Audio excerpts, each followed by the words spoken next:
fine. I would like to accept the invitation.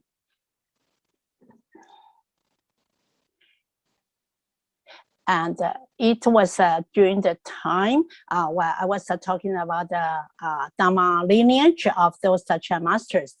So this is the origin of my decision to take up this topic of the Chan masters lineage.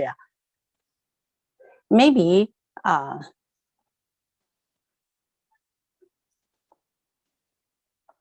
yeah. So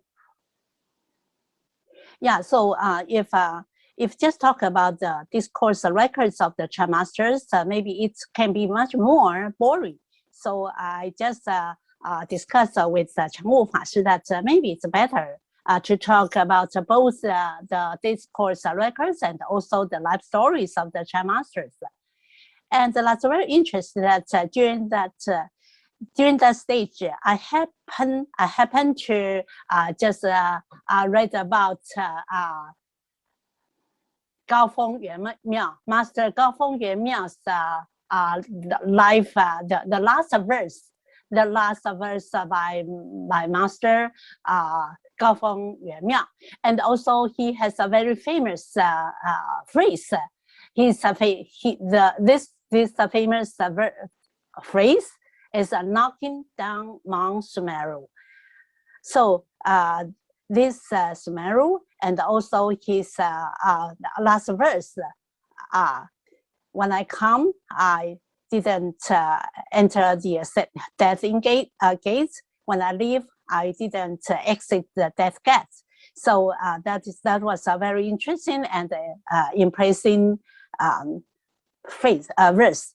The Huatou Chan practice actually during the Buddha's teaching, the meditation, all the way down to the methods passing down to the Chinese Chan Buddhism, up to the dynasties of the Tang and Song dynasties. All those evolvements and developments are quite interesting and different. So, for example, while the Venerable Huiming was chasing Venerable Master Huineng, he says that not thinking about the good, not thinking about the evil. What is the original face of Huiming? And this on this saying of Master Huineng, this Venerable Huiming just got enlightened right away. So this is very impressive, right? So while we are learning and practicing the Chan meditation method, actually we just sometimes we get confused, but you can see that the dialogue between the disciples and the masters, they are some key points. So just like when our teacher, Master Shen Yan, was teaching his way of Chan practice, he also used this kind of very just inspiring, very inspiring way of very inspiring talk to the students, and this can be important, very useful to the students. So during the after the Song Dynasty, gradually the karmic root of the disciples is much more dumb. So it is just like what Master Xu has said, that after the Song Dynasty, people seem to have inferior karmic capacities as their ancestors. For example, when they hear that put down everything and engage in nothing, neither good or evil, if the students just keep on talking about that, but they cannot they cannot put into practice. On the other hand, myself, I think that the Huatou method is a method worthy of our practicing all through our life, because Huatou is a Chinese developing method. That is the pride of the Chinese Chan Buddhism. So Chinese people Chinese Buddhists should be very proud of this. even though the Chan method of Vipassana and Samatha and Vipassana, the authentic meditation method, that can be so different from the Huatou method. So this is a part, the Huatou method is so special. So this is the reason why I would like to pick up this topic. So about the Gong'an and the Huatou, I'd like to have some explanation on this part. I'm not sure when you started to heard about the name Gong'an.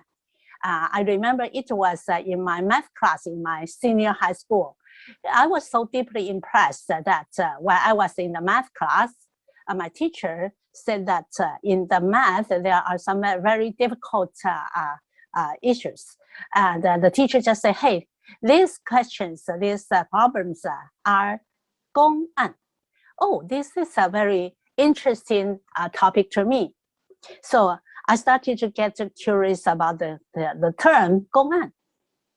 And gradually, until the time I started to learn about the Chan practice, I started to know about the Gong'an. And the definition of Gong'an can be much more clear to me from then on. So actually, the Gong'an refers to the public cases of the local government, and the Chan school just started to use the term Gong'an to put into the real practice. As I have said that previously, that what we have impression about the Gong'an is still a little bit confusing. For example, we heard some people say that, oh, there is some Gong'an without any origin and so on. So Gong'an is actually a very common term among the Chinese people. So actually,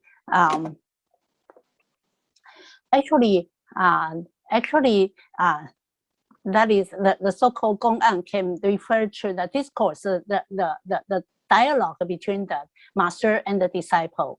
So the beginning masters of Gong'an, they started to use the dialogue between the master and the disciple as a Gong'an, or what we say the public case.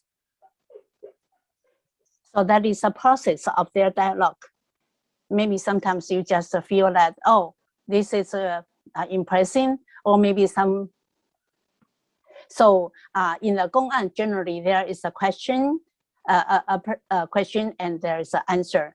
So the question and answers generally is beyond our interpretation, because you cannot use your logical mind to interpret, to explain the dialogue between the disciple and the master.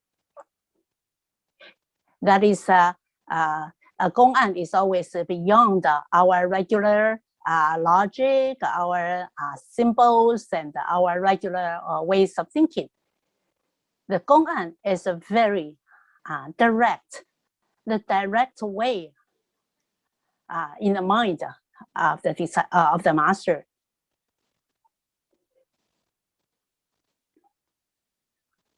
And both the question and the answer can just directly go into the deepest part of your heart.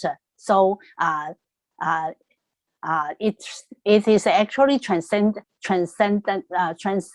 our emotions, our regular way of thinking. So you can say that all those Gong'an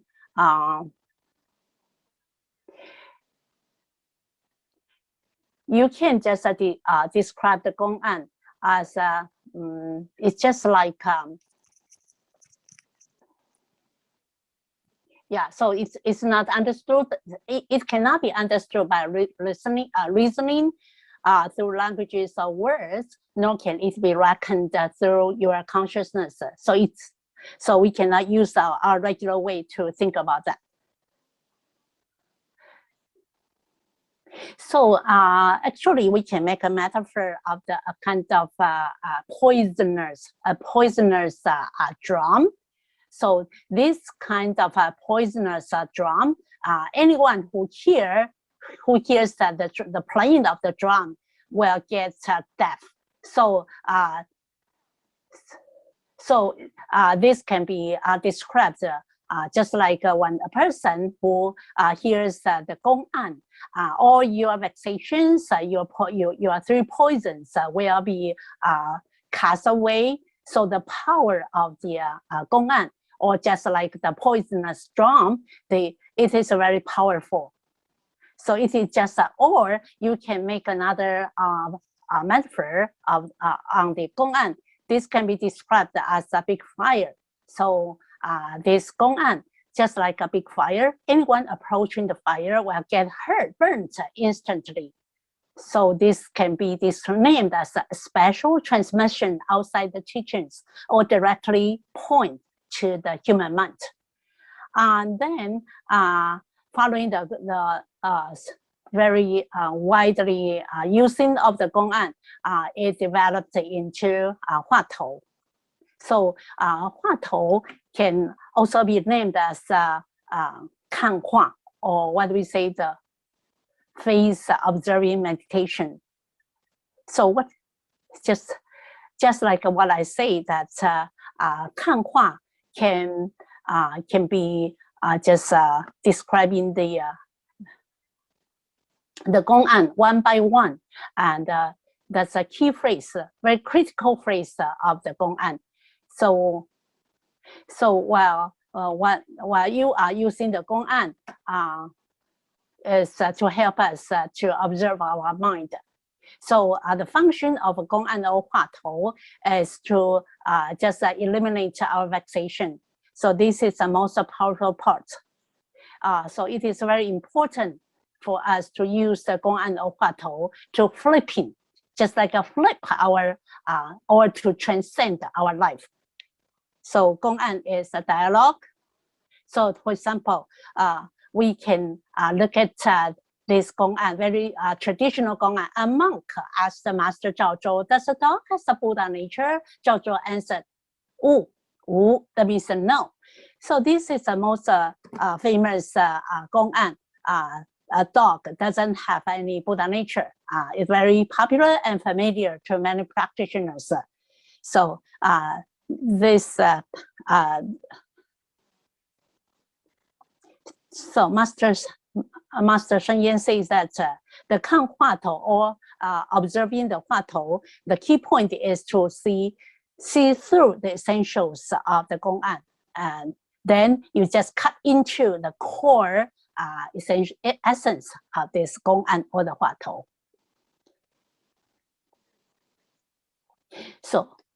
So Master Shen Yan's 2 ways as to his interpretation is to cut into the 2 ways. So according to the Western scholar, he just divided the Gong'an into the 3 types. The first one is a story, that is just like the Huatou. A dog doesn't have a Buddha nature, just like we say. And so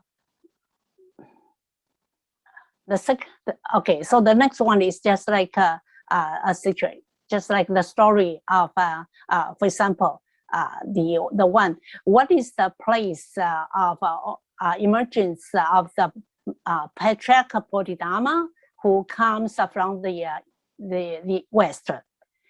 So this is the type of the story. So this kind of dialogue can be questioned by the Chan master, or answered, or maybe a question by the disciple. And the next one, the next type is the type of based on the certain situation. So this the most famous one is a Huatou on a bamboo clapper. A bamboo clapper. Nowadays, what we use is an incense stick, or we say incense board, holding by the just chair master holding all the time. But in the past, it was some bamboo clapper. So according to Master Sheng Yan's experience, he told us that a bamboo clapper can be 1 centimeter thick and 1 foot, 1 meter long, yeah, and made of bamboo. And the Huatou is this way. If calling it a bamboo clapper, you have come into contact with it. If not calling it a bamboo clapper, then you are turning your back against it. How do you call it? So now you are falling into the dilemma of calling it a bamboo clapper or not. So actually this is, so this kind of situation, Huatou, is for the master to just break through the practitioner's confusion or the practitioner's dilemma. So through the development of the Gong'an practice, now what is more popular nowadays is developing from the stories of the Gong'an. Now, what we are using nowadays is the Huatou Chan. The Huatou Chan, just like we say, the most common is the most common Huatou is that a dog has no Buddha nature, or what, and this that a dog has no Buddha nature has developed into the Wu Huatou, which is the most common and the popular one among the practitioners. Yeah, so it has been evolved through the time. And another very common Huatou is investigating by a practitioner's practice of reciting Buddha's name or the chanting of the mantras. So that is the Hu Huatou.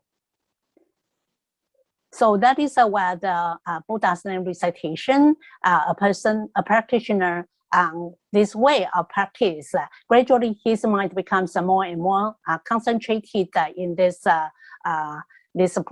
Buddha's name, Amitabha or something, and then his mind is concentrated in the Huatou, and he will come to this Huatou who is practicing this method.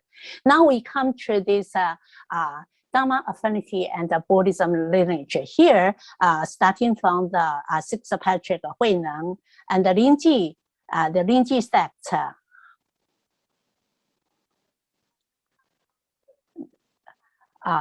Used a very striking way, all the way from the Lingji's patriarch, go to Master Dahui Zonggao, and then he is in the Song Dynasty, and then the next one we are going to talk about is Master Gao Feng Yuan Miao. He is actually in between the Song Dynasty and the Yuan Dynasty.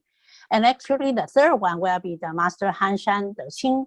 And Han Shan Deqing is he is a very important Chan master during the Ming Dynasty.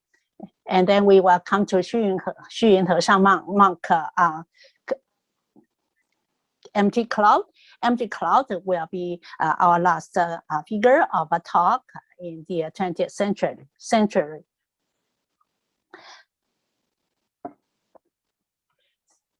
So this will be the 4 major figures we will be talking about in our series of talk.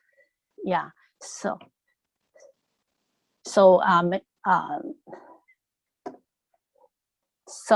about the perspective of my sharing this time, just like I said previously, I will be talking about the master's transformation in life. I'm not quite sure just whether most of you have make use of the method of Huatou during your daily practice. So maybe I'd like to share with you half of the story. The talk is about the life story of the Chan masters. So because life stories can be more interesting, attractive to you. Of course, the life stories for them, we can have some detailed information about the Chan masters, these 4 Chan masters. Well, we can have some just a very detailed life story records of the Chan masters. So that's very good records for us to know about the transformation process of all the great masters. For example, our master, Chan Master Sheng Yan, he has his life story is compared and recorded in a very detailed way. So we can see through the special part of the person's life, and also their just a process of changing in his life. So according to the psychological point of view, we can use the 2 parts of the peak experience and the nadir experience. So for the 4 masters we are going to talk about, they have their very good peak experiences, and also they also underwent those very low, very just like nadir experience. So those different situations can be inspiring to us, and we can. So through this description, we can just see what's the special social background, and also what's the reactions of these great Chan masters, and also we can just see what's their attitude to meet their last moments of their life. So while they are passing away, what's their interaction with their disciples? That's quite interesting to me. So we can see that each of the Chan masters, they have their very wonderful life story. So about the Chan, Chan teaching part of the Chan masters,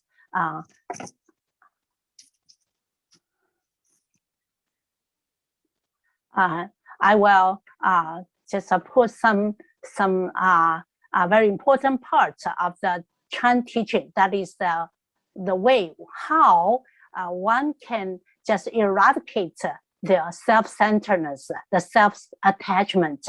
So between the essence of the Chan practice and the function of the Chan meditation, how to make use of the compassion and the wisdom to make the complete performance of your life.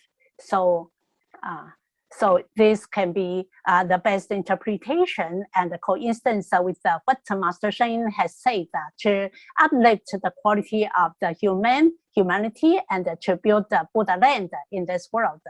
So I'd like to just use this way of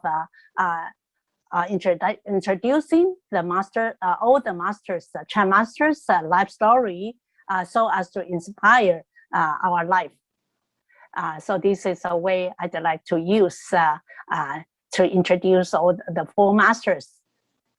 Now let's start from the first one, Master Dahui Zonggao.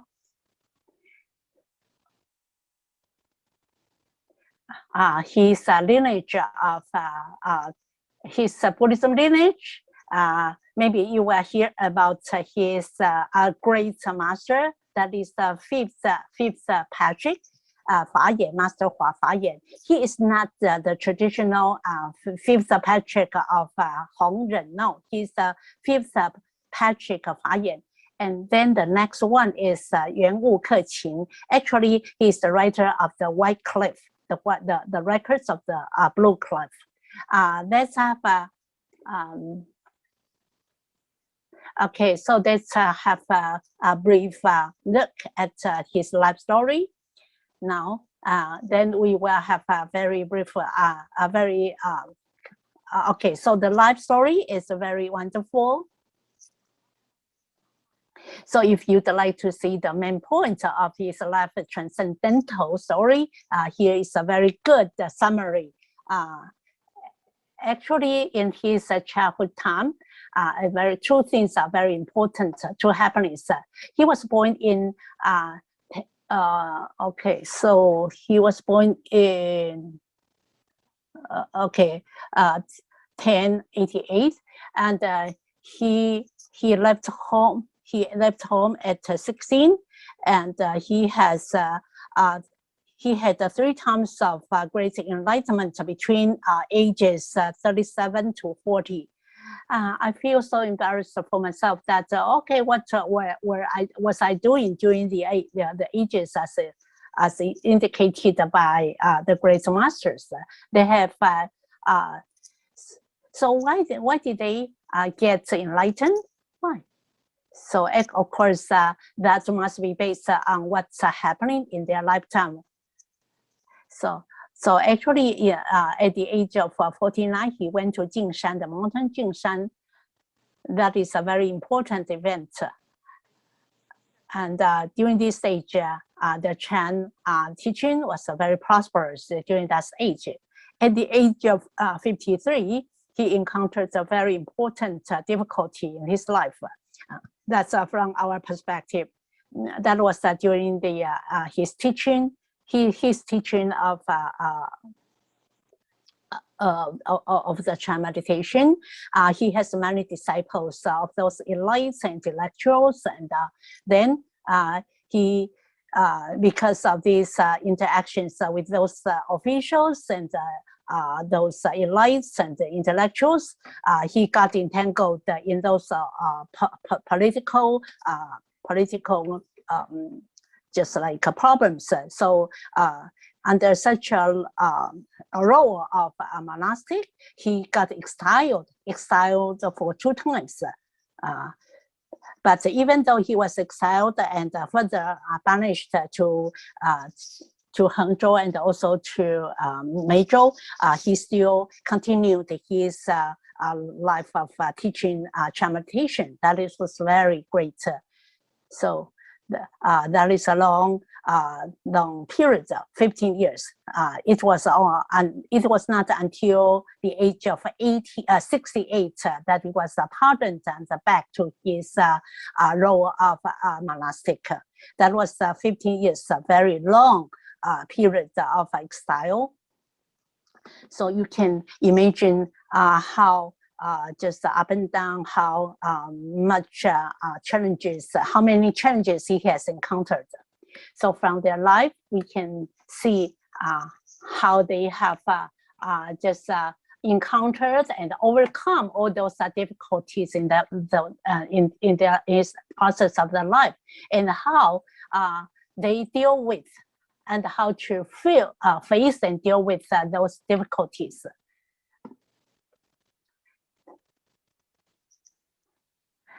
I just feel like I was so overwhelmed by this kind of overwhelming challenges, like being banished, being exiled, and to be just removed from the list of the monastics. How terrible, how challenging life difficulties. Okay, so actually the birth information about Master Dao, Dahui Zongge, is that he was born in the Ningguo County in Shenzhou. Actually, that is the Anhui province today. He was born to the Si family, and he was used the name of Miaoxi or Tang Hui.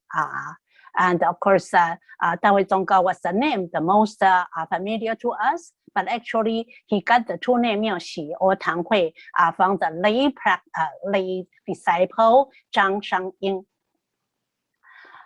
And then you can have a more detailed information in the file attached to you.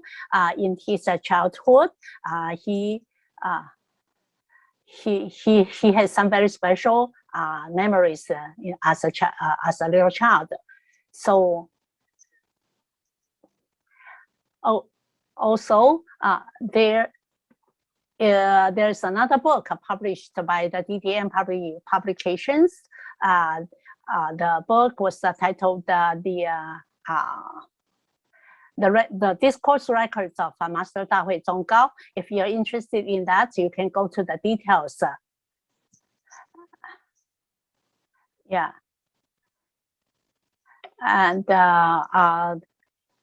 in this book, there can be some very detailed paper on the life story and also the practice of Dahui Zonggao.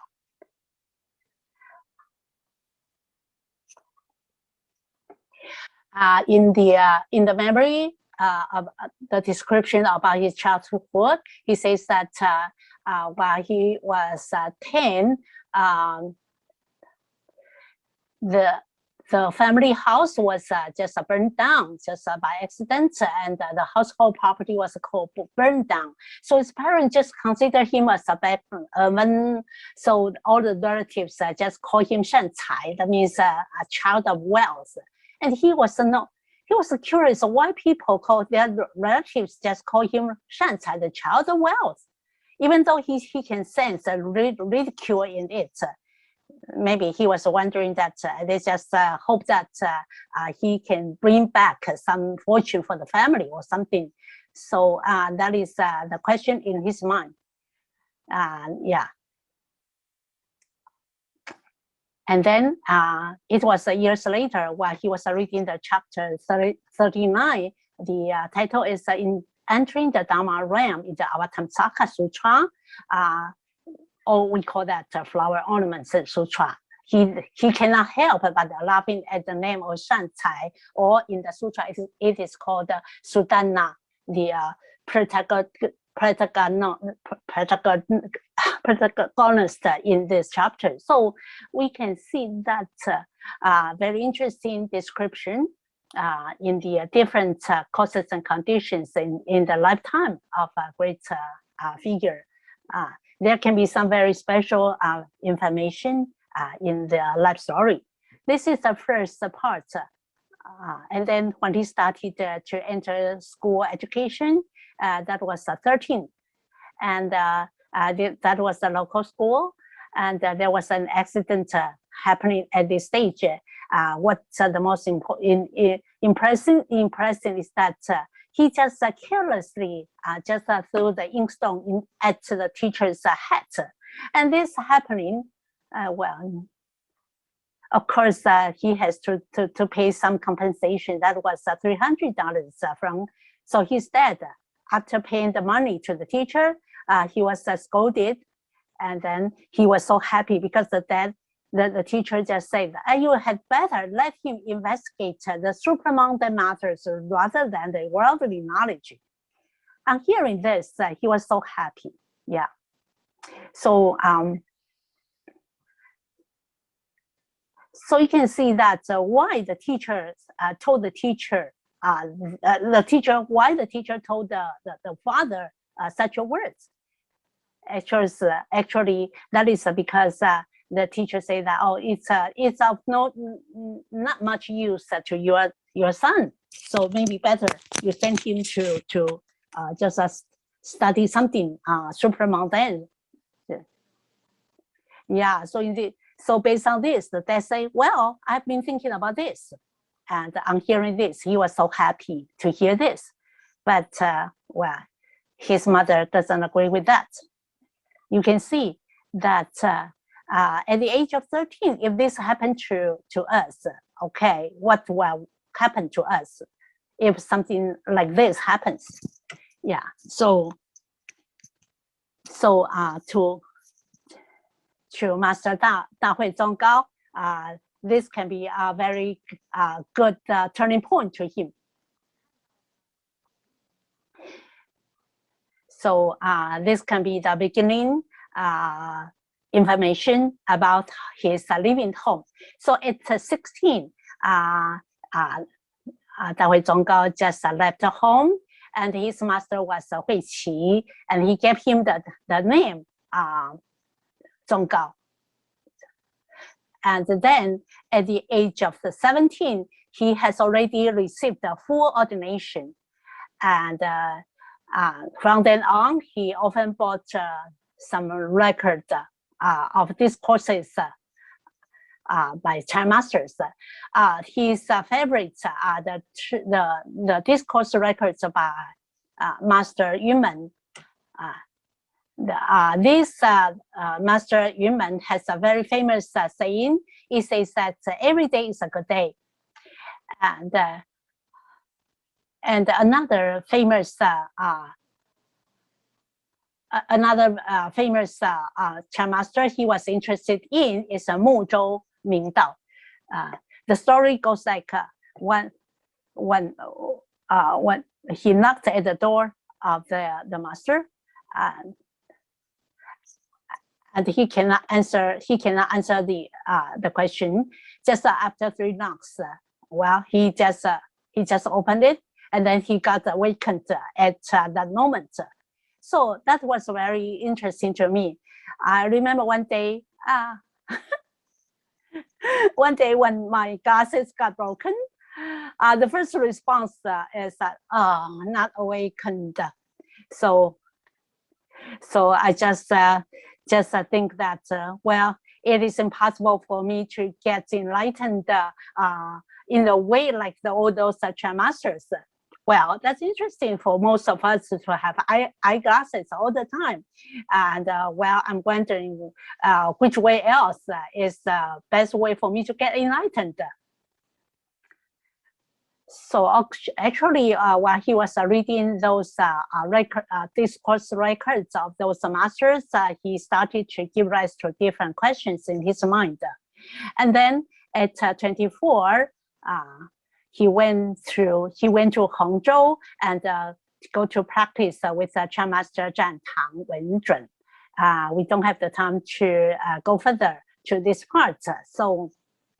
So let's continue with the process. At 27, Zhan Tang Wenzhun, Chan Master Zhan Tang, was seriously ill. So he told the Dahui to go and practice with Chan Master Yuanwu Keqin. Of course, at this point, he doesn't know where and who this Master Yuanwu Keqin is. So he just put this in his mind, and he did a very important thing for his teacher, Master Zhan Tang. That is what after Master Zhan Tang passed away, he just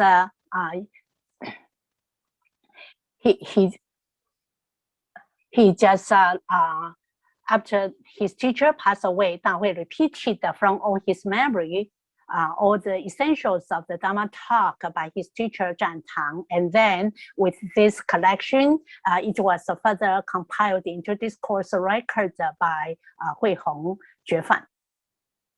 So this is a very significant job in return to the teacher's teaching, right? And then the next year, Dahui just tried to do some more thing for his teacher. So he went to visit Mr. Zhang Shangying, the prime minister. Why? Because he made a request for an epitaph for Master Zhan Tang. So they just feel so close with each other. So Mr. Zhang Shangying just did the writing of the epitaph for Master for Dahui, and also gave 2 names for Dahui, Miaoxi and Tan Hui. So after he did the very important things for his master, and that is in return for the teacher's benefits and teachings, then he did his own personal practice.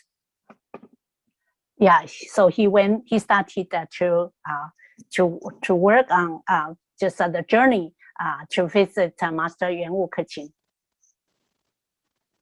Yeah, and only just when during his practice with Master Yuanwu Keqin, he got his enlightenment experience. This was at the age of 37.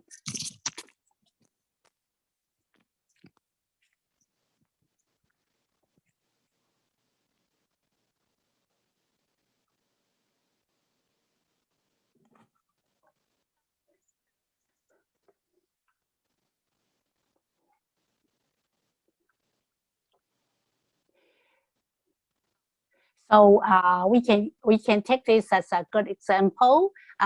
That one day, Master Yuan Wu just sent in the seat and raised the topic. He said that among us, the Yuanmen, what is the place of the emergence of all the Buddhas? And the Yuanmen answered, is mountain walks on water. And then he said that if it were me at the Tianling, I wouldn't give the answer. If I were asked the same question, then I will say that there is a warm breeze from the southeast. The pavilion has the slightest coolness. So you can hear that these two, the question is mountain walks on water. It's a very irrational question, right? Master Shangyan has some interpretation comments on this. This is a very impossible situation, right? But in other words, there is a warm breeze from the southeast. The pavilion has a slight coolness. This is a very natural description of the situation, right? So what's your response after I said this?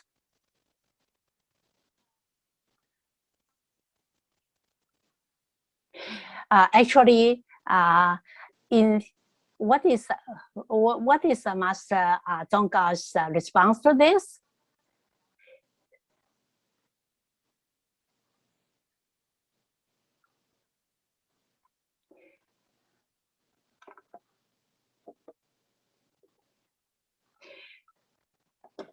So, for example, maybe we just say that oh, on hearing this, just at this moment, I just cut off the connection of the previous and the back, and I was inspired. I was sweating all through my body. So this is his reaction on hearing this. Actually, this is a very long story. Actually, to this stage, Master Dahui has already just get some depth of realization. For example, here it says that he doesn't have any motion. He doesn't give rise to any motion. So this is a kind of his depth of realization.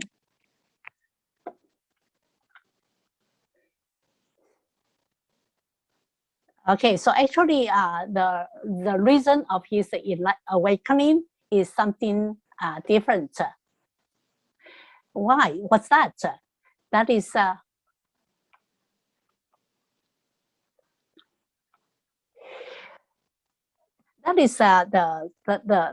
situation that he said that during the daytime he can be the master of himself, but during the night he cannot have good control of his own mind.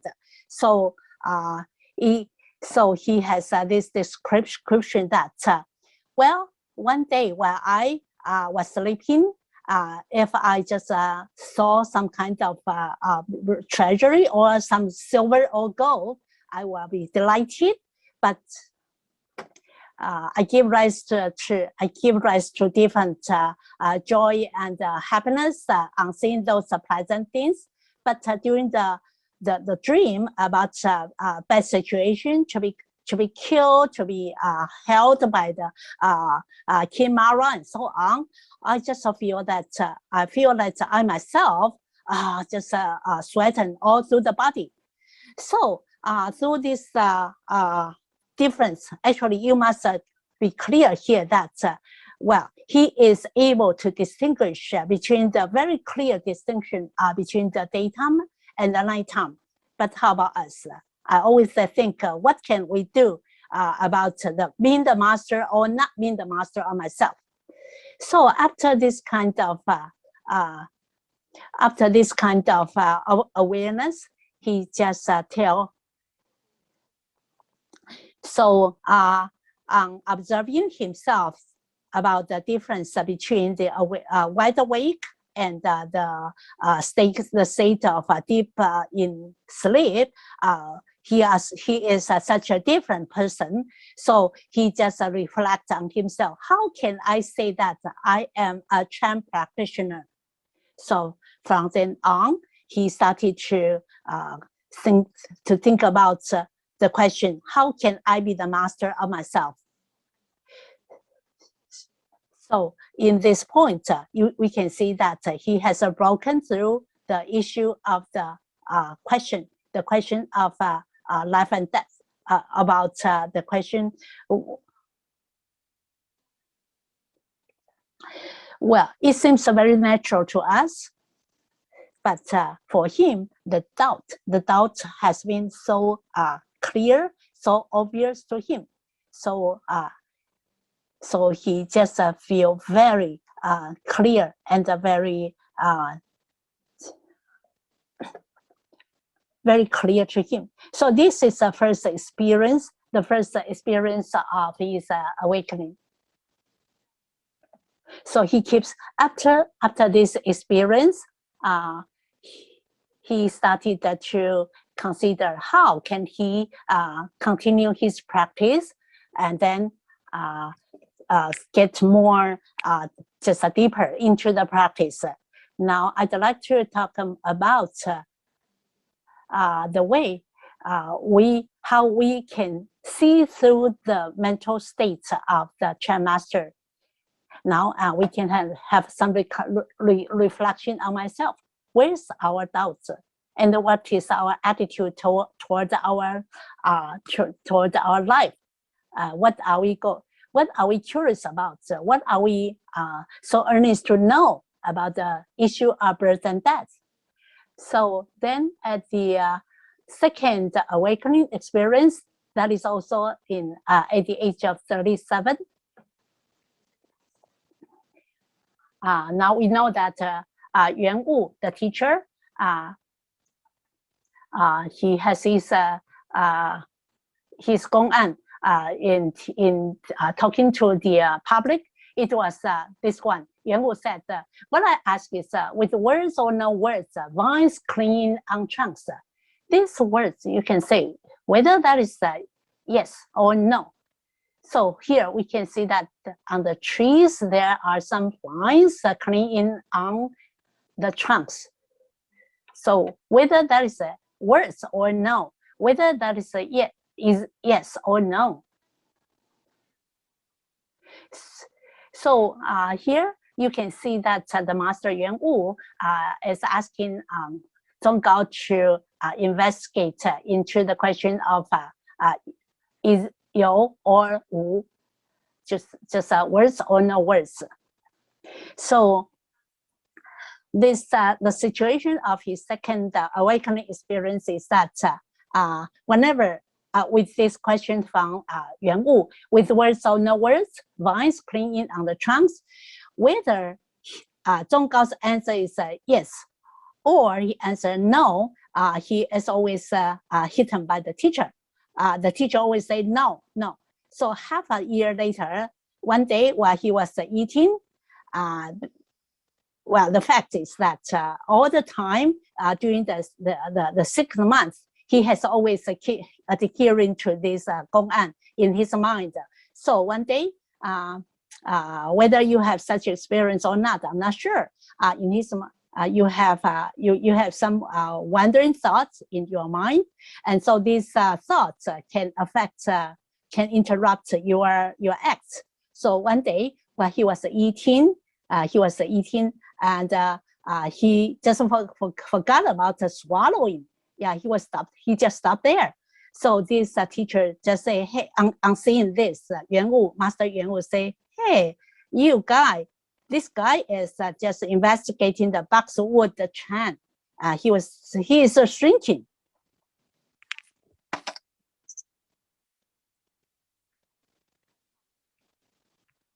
But he said, at this point, he just answered Master Yuan Wu's words that,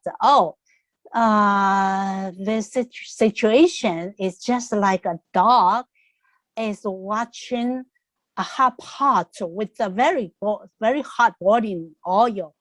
well, it seems like very delicious. You want to lick it, but you dare not. You cannot lick it. But if I just want to give it up, but well, that's so attractive. Yeah, you can see this answer reveals to us something. It's just like well, we are eating something very attractive. You just like it so much, but it is so hot. You just want to hold it and eat it. Well, but it's so hot you cannot swallow it, but you don't want to give it away. So this is a dilemma. And this is a state just like Da Hui's answer. So Master Yuan Wu just answered, hey, this is a very good expression. This is just like the dialogue. This is just like a diamond,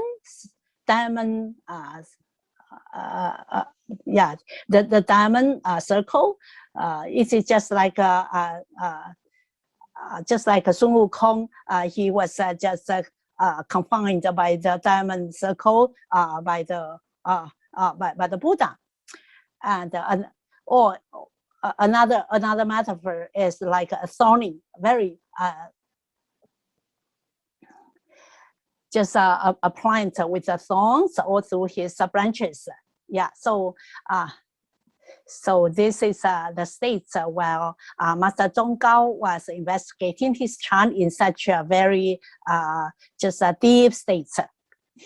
Another state is that okay.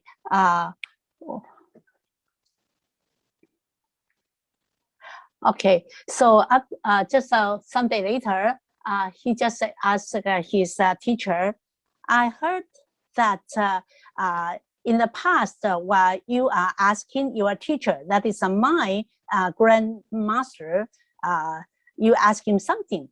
I don't know, what did he say?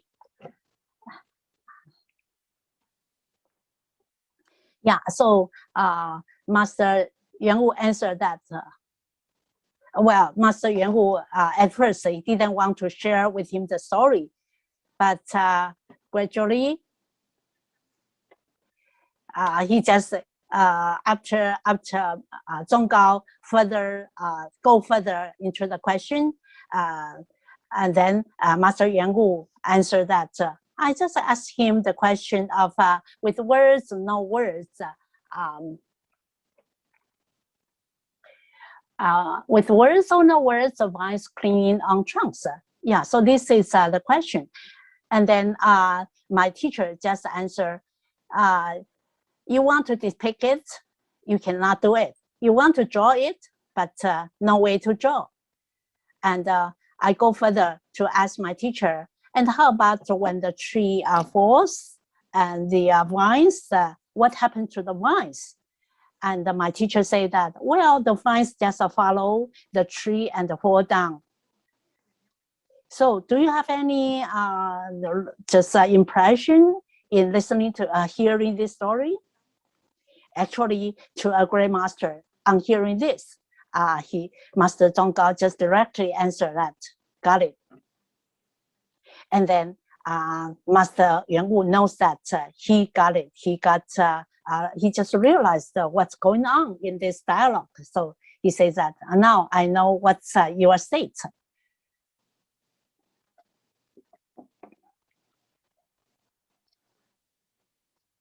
So so there can be some records about Master Zhonggao's dialogue, interaction with some layman disciples. So he says that it goes in this letter. He says that, well, in my reaction to my teacher, just like the vine will follow the tree and fall down, and then the teacher just told me, you got it. And then I feel that from then on, I get clear with the great Dharma, and then the teacher just acknowledge my awakening. But the teacher also say that even though you go to a deeper state of awakening, but you still have not achieved the tranquility. So then let's come to the third experience of real life awakening. So that is a much deeper state. That is at the age of 40.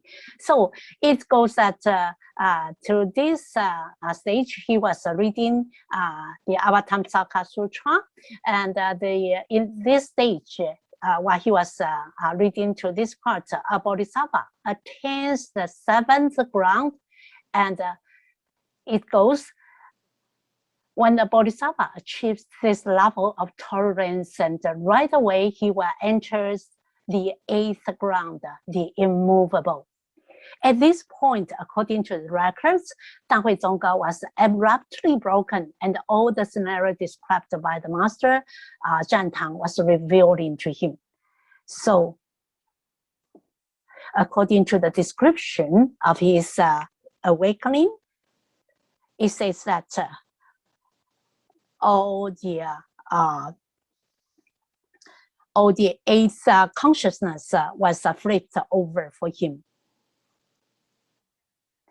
So this is about his experiences of awakening.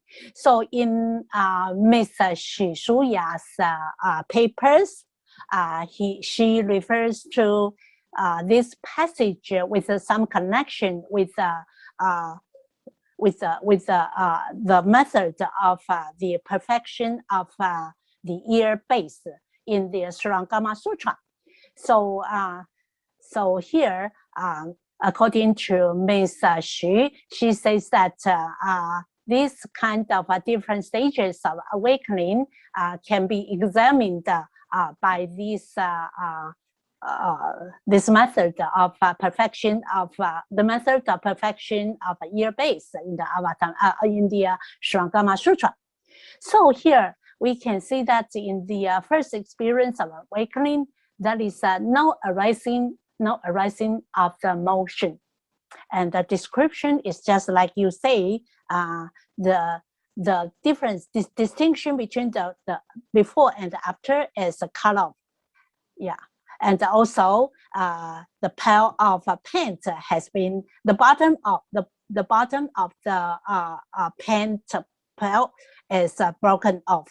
And then the second experience of awakening, the state is that both the states of motion and stillness is all just eradicated. So this is a further description to the deeper state of his awakening. Yeah, it's just like not falling into the conditioned state and the unconditioned state. So just like we have mentioned that at this stage, according to Master Yuan Wu, he said that to the second stage, even though he has realized some of the awakening, but he still hasn't achieved the great freedom. So the third experience of awakening experience in the reading of the Avatamsaka, you can see that to the awakening state is that his the tranquility has been revealed to him, and now at this stage he has already attained the great freedom. So you can see that in the lifetime, during our lifetime, actually we have different levels of obstacles. If we are determined to breaking through all these obstacles, we have to just do this kind of breaking through just step by step. This is a process of Dahui Zongga's stages of awakening experience. And now let's have a look at his nadia experiences. So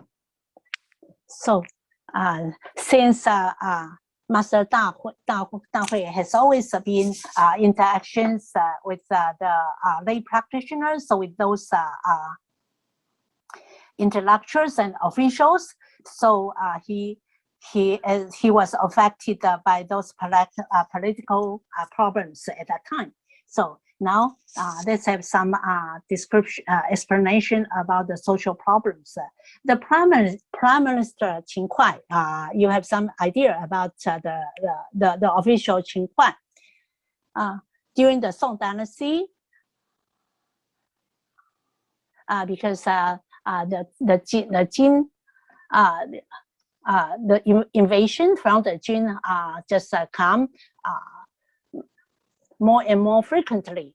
And this official Zhang Jiucheng, he is of the war party, and he kept to the opinion of having the war with the invaders.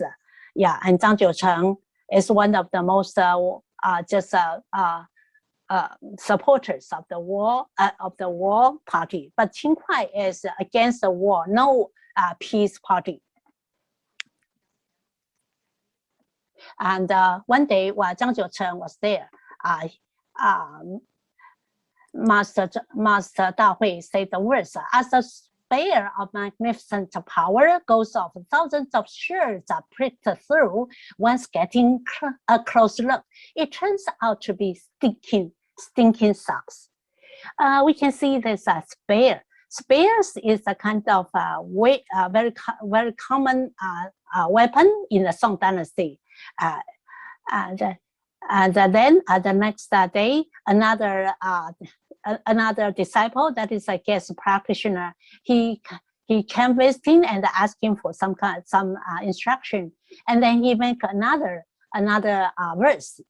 Then this kind of dialogue and instruction by Master Dahui was referred to by the then officials.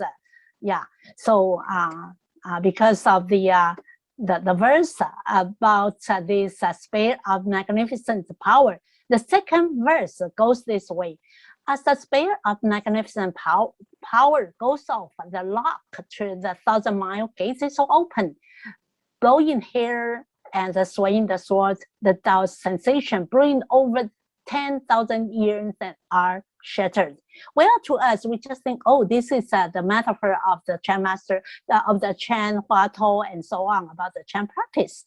But for those officials, especially for the opponent party, Qin Huai official, he just feel like, oh, this is a kind of his sarcasm on his policy.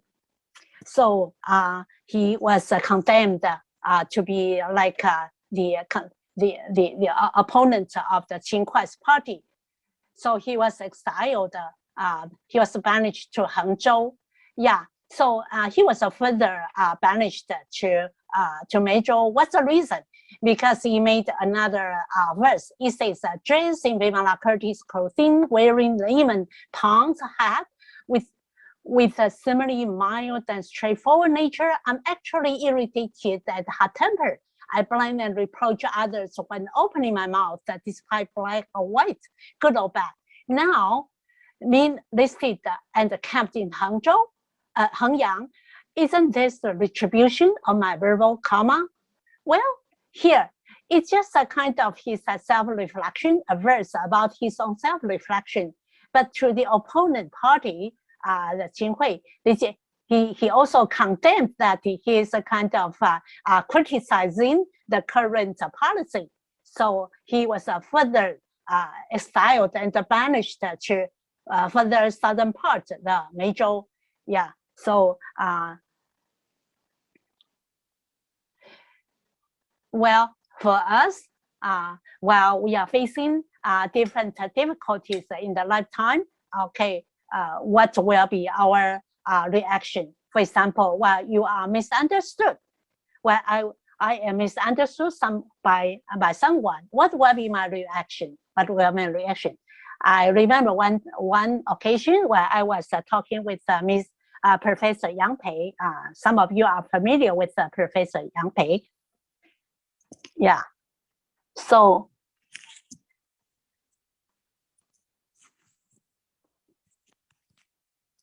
yeah, so I told Professor Yang, about something happening between me and the students. You know what's her reaction? She said that, oh, you are always the person who take up the negative part. You take up all the responsibility. And at that moment, I realized that,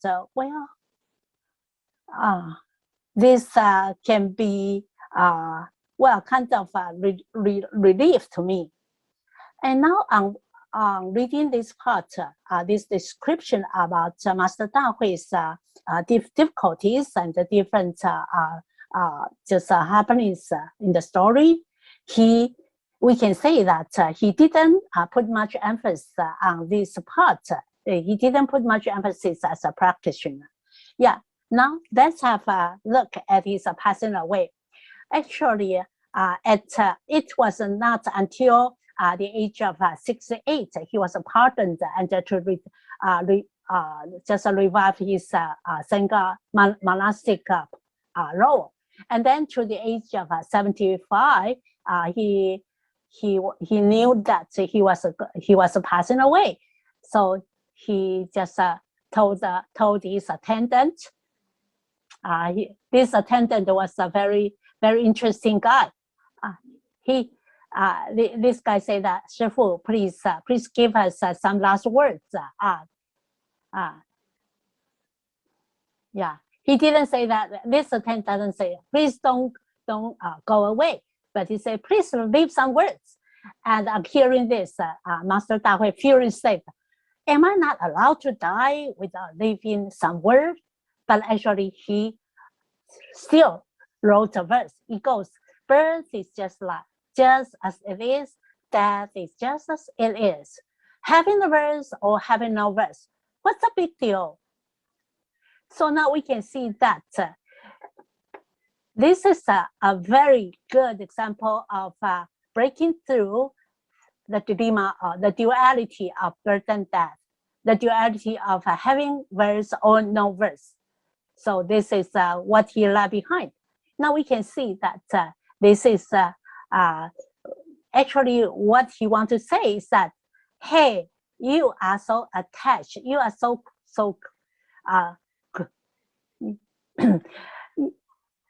yeah, you keep on just attaching to the duality so firmly. So you can see that this verse, this last verse, is a very very important verse. Just birth is just as it is, death is just as it is. What's the big deal? This is a true great freedom.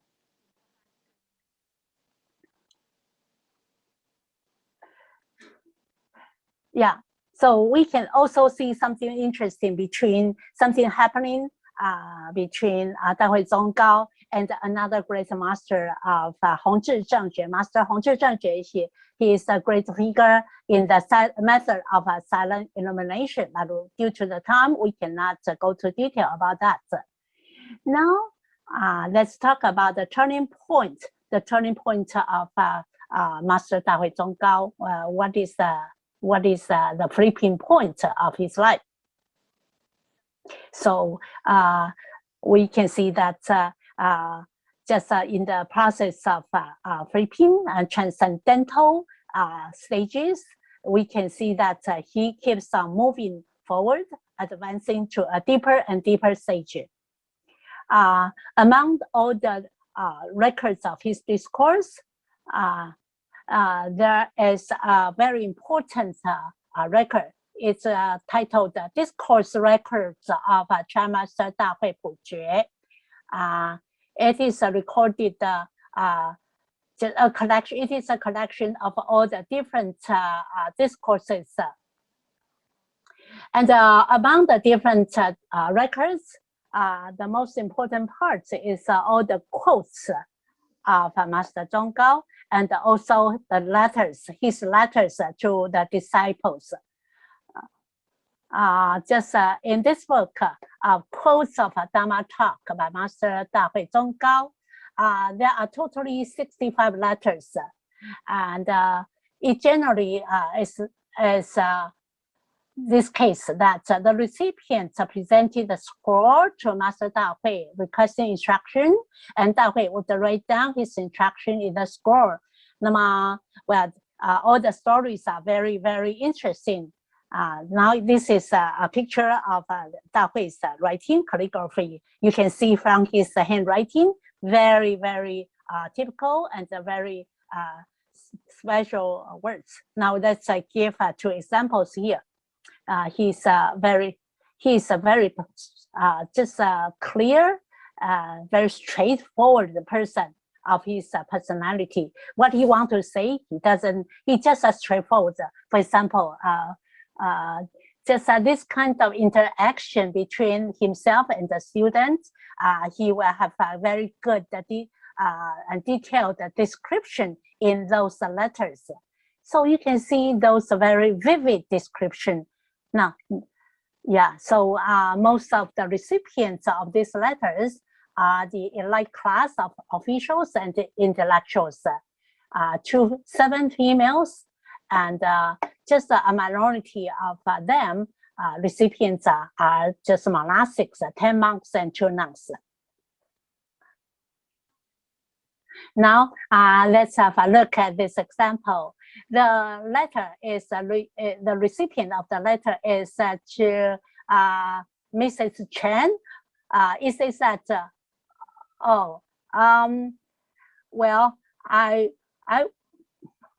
it says that the paper has run out, even though I just feel like continuing it.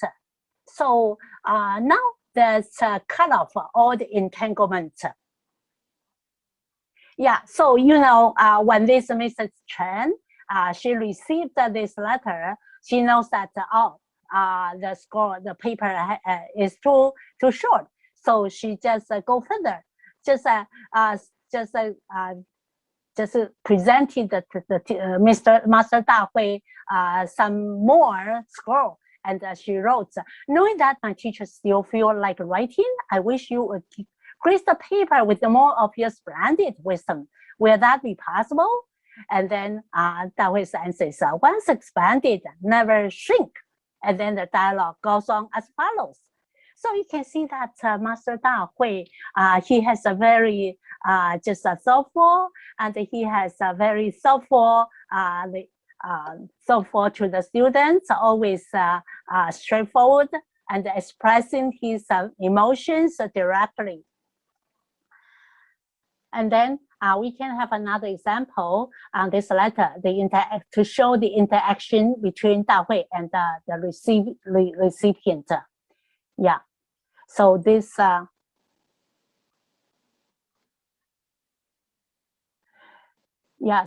letter in reply to Mr. Xu, actually that is a very long letter. And we just skip over the previous part, and we just go to the last part to see what's going on. He says that Dunji, the recipient, he presented me this scroll for some instruction. The pen in my hand followed my heart, recording our encounters, writing that so far I lost the trace and become aware of reaching to the end of the scroll. That's a very interesting description about his mental states. Now, let's come to this part, Da Hui's teaching of Chan meditation. Actually, the type of Kanhua Chan is about the situational. That is the situational type is of the bamboo clapper, the Huatou of bamboo clapper. That is to explore the student's state of understanding. And about the type of Huatou is the story. The typical one is the Huatou of a dog has no Buddha nature. So this, the Kanhua Chan, or what we say, the Huatou observing Chan, actually is exactly the Gong'an Chan. So according to Master Xu Yun, the empty cloud, he said that Master Xu Yun says that Master Da Hui Zonggao's Huatou practice and the instruction is the most complete and the most typical Huatou teaching. And so this Kanhua Chan or Huatou Chan is exactly the extension of the Guang Chan. And then we can see about the essentials of Kanhua Chan. The first one is about the prerequisite. The prerequisite is a very important part, is a firm faith. So, and also another prerequisite is the firm aspiration. And then we can see another essential is the reminder for participants. In many of the Dharma talks, Master Dahui always remind the participants to always bear in mind the great matter of birth and death. And he has to practice the Huatou in facing the matter of birth and death. And the part I like the most is about Master Dahui is that he emphasizes the practice in daily life. Yeah, because many of the Chan masters just advise the practitioners to work very hard on the cushion. But Master Dahui always encourage all the practitioners to apply the methods, the Huatou methods in the daily practice, in the daily activities, in the interaction with the family, in the official, dealing with different official matters and so on. For myself, I just apply this attitude of using the Huatou, and my experience is that sometimes when you use the Huatou in your dealing with the different daily activities, sometimes you just feel just a little like anxious, or sometimes you feel just out of breath and so on. So I just feel very impressed with Master Dahui's his style and his teaching. I admire him so much. Yeah, so let's have a look at the contents of the type of bamboo clapper. This type of the bamboo clap. So the situation like Master Zhongga often examine the practice level of the practitioner. He just say that if you call it a bamboo clapper, you have come into the contact with it. If not calling it a bamboo clapper, then you are turning your back against it.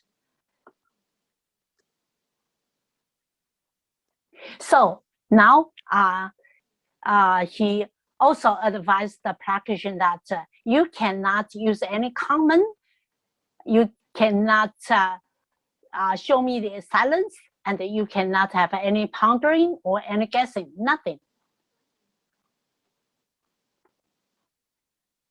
And also you cannot think pondering about the answer too much. Yeah. So a very important point for a Chan master in examining the practitioner's response is that at the right moment, right away, the first reaction of the practitioner, that's the key point. So during our practice, our process of practice, we can see that on hearing something, the first response is the most important, because the second and the third thought is already modified. So that's our first response. So for example, on seeing something, you just feel irritated, then that is your natural response. So for myself, I often examine myself in this way. So for example, when you check your email and you see a lot of emails, what's my reaction to this? So for example, if I just see that, oh, my reaction is I feel annoyed, then I will let it go and just put it off until later. So here, what Master Zhonggao did is that use the bamboo clapper to see what's the reaction of the practitioner. Yeah. So actually, if the answer is yes, and then that is the existence. If the answer is no, that is the revealing of the non-existence. So actually, that is the duality between the existence and the emptiness. So actually, this the first Chan master who used the Huatou of bamboo clapper was Master Shoushan Shenyan. He was the first one to start using the Huatou of bamboo clapper. Yeah.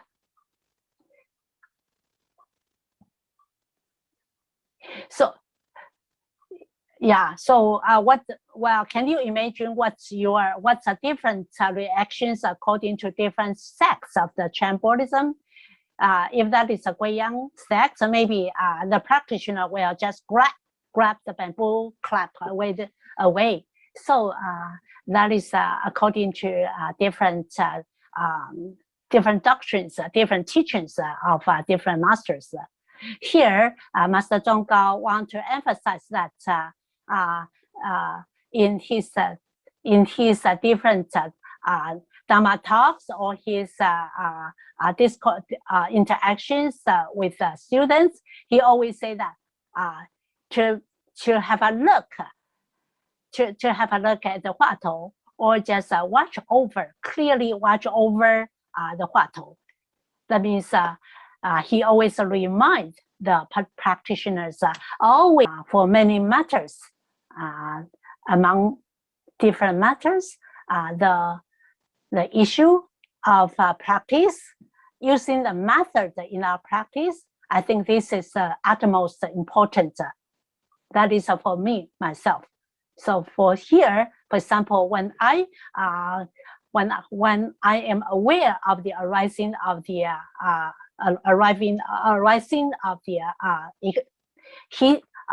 hatred, or just desire or ignorance and so on. When I got aware of these thoughts coming up, then I will be just wondering, okay, what's there of influence on the issue of birth and death? So you have to just put this Huatou of birth and death. So as Master Dahui says that whenever you are wondering about the issue of birth and death, you just carefully watch over the Huatou. Yeah. So for example, about the Huatou of is a dog doesn't have Buddha nature. You just have a close look at this Huatou, and always just put in your mind this matter of birth and death, and always paste the this note of birth and death on top of your nostril, so that you will always be aware of this issue, and then you will be able to always using this method. So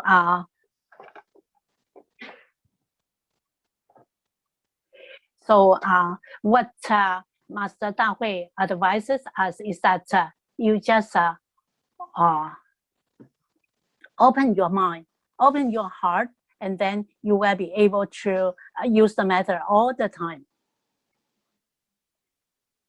Yeah, and he likes the words, have your mind just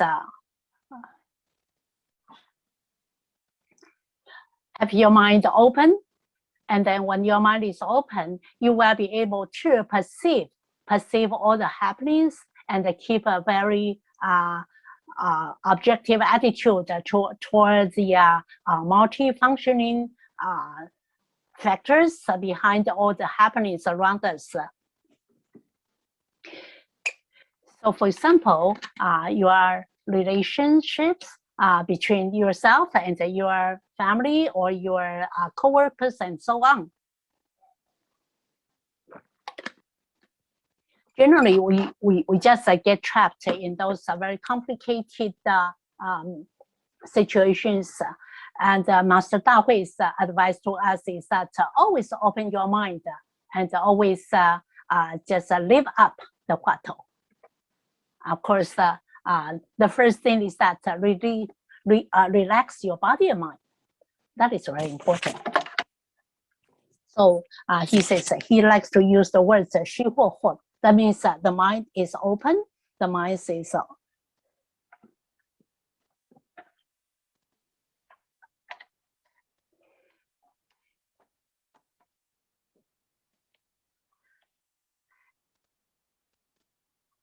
so according to Master Dahui's words, he says that you just open your mind and live up the Huatou, then you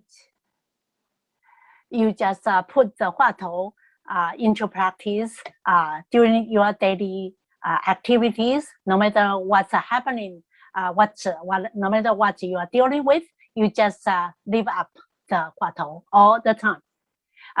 The more you get familiar with the Huatou, then you will be very just smoothly and efficiently using the Huatou as time goes by. So while you are using the Huatou, the way you gaining the effort is that you gaining the time you gaining the weight, the effort is that you save the effort. So one day, when you are familiar with some matters, you get familiar with that. It will save you a lot of energy, right? So for example, while you are using some tool to the beginning, you just get a mess and always fumbling around what's going on, and you don't know how to handle this tool. But as you try to use that, you get familiar with this tool, then you will save a lot of energy because it is much more convenient for you to use it, and you save the effort.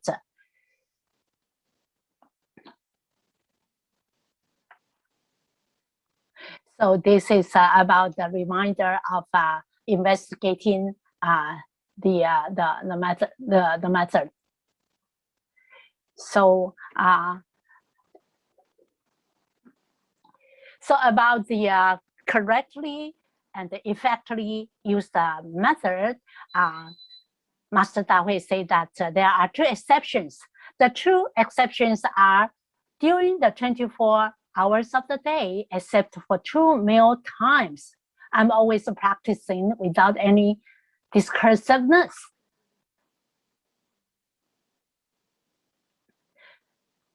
So you can see that while he was answering his teacher's question, he just forgot. He just said that forgot about the swallowing the meal in his experience of awakening. So that is so no matter what time of the day, what kind of emotion he is, or while he is dealing with those his work, or just interacting with family members, or thinking about the good or evil, no matter what is happening to you during the daily life, you just always be clearly aware of the method. And he just put emphasis that all these different activities of the day, different activities is exactly the best opportunities for you to get enlightened. So what we know is that, there is a good example of awakening during daily activities. There is a Xiangyan, monk Xiangyan. He just kept on doing those daily chores one day he was sweeping those leaves on the ground, and just at the moment, a little pebble just was swept and hit on the bamboo. And at that right moment, he got enlightened. So this is a very good example of getting awakened. Yeah.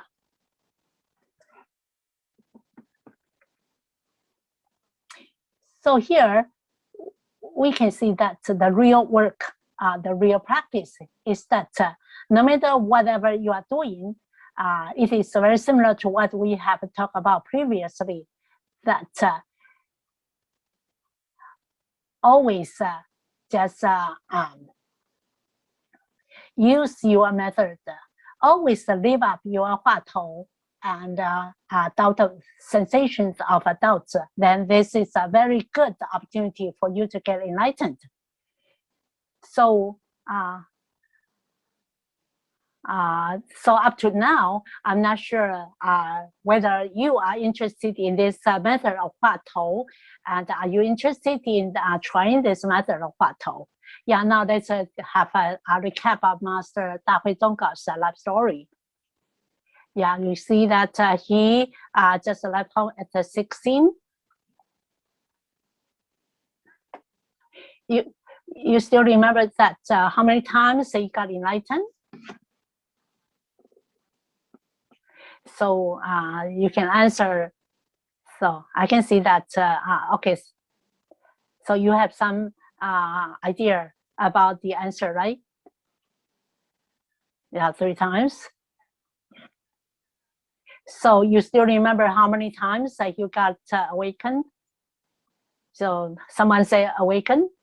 So the first time, what's the state of awakening? You still have some impression of that? The first time he says that no arising of the motion state. And the situation is that about he can be the master, whether he is wide awake or he is deep asleep. So this is the first awakening experience. And the second awakening, what is the situation? What was he investigating about?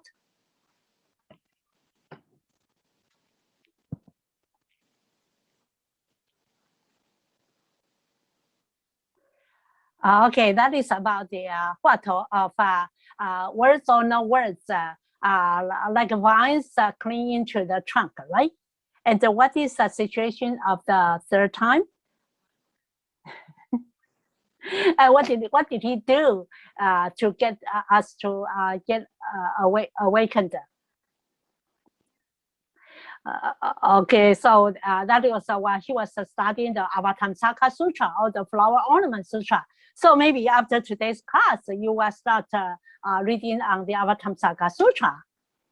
So all the different flippings in his life are closely related to his advancing progress.